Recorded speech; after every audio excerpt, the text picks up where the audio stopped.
ಅಂತಾರಾಷ್ಟ್ರೀಯ ಮಹಿಳಾ ದಿನಾಚರಣೆಯ ಪ್ರಯುಕ್ತ ಮಾಮ್ಸ್ ಆಫ್ ಮಂಗಳೂರು, ಡೆಕಾಥ್ಲಾನ್ ಮತ್ತು ಪಣಂಬೂರು ಬೀಚ್ ಅಸೋಸಿಯೇಷನ್ ಸಹಭಾಗಿತ್ವದಲ್ಲಿ ಬೀಚ್ ಕ್ಲೀನ್ಅಪ್ ಅಭಿಯಾನ ಮಂಗಳೂರಿನ ಪಣಂಬೂರು ಬೀಚ್ನಲ್ಲಿ ನಡೆಯಿತು.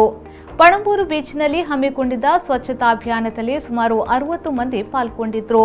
ಬೆಳಿಗ್ಗೆ ಆರಂಭವಾದ ಅಭಿಯಾನ ಸತತ 2 ತಾಸು ನಡೆದು ಹೆಚ್ಚಿನ ಪ್ರಮಾಣದಲ್ಲಿ ಗುಡ್ಕಾ ಪ್ಯಾಕೆಟ್, ಪ್ಲಾಸ್ಟಿಕ್ ಬಾಟಲಿ, ಬಿಯರ್ ಬಾಟಲಿ, ice cream cup, cigarette, chips packet ಅಂತಹ ಸುಮಾರು 600 ಕೆಜಿಗಳಷ್ಟು ತ್ಯಾಜ್ಯ ಸಂಗ್ರಹ ಮಾಡಲಾಯಿತು.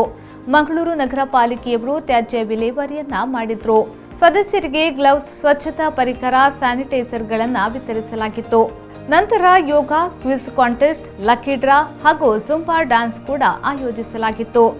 ಡೆಕಾಥ್ಲಾನ್ನ ಪ್ರೀತಿಕಾ ಹಾಗೂ ಇತರ ಸಿಬ್ಬಂದಿಗಳು ಹಾಗೂ ಮಾಮ್ಸ್ನ ಡಾಕ್ಟರ್ ಶಿಲ್ಪಾ ಶ್ರೇಯಸ್ ಉಪಸ್ಥಿತರಿದ್ದರು. ಕಾರ್ಯಕ್ರಮವನ್ನು ಡಾಕ್ಟರ್ ಶ್ವೇತಾ ಕಾಮತ್ ನಿರೂಪಿಸಿದರು. ಬ್ಯೂರೋ ರಿಪೋರ್ಟ್, ವಿ4 ನ್ಯೂಸ್, ಮಂಗಳೂರು.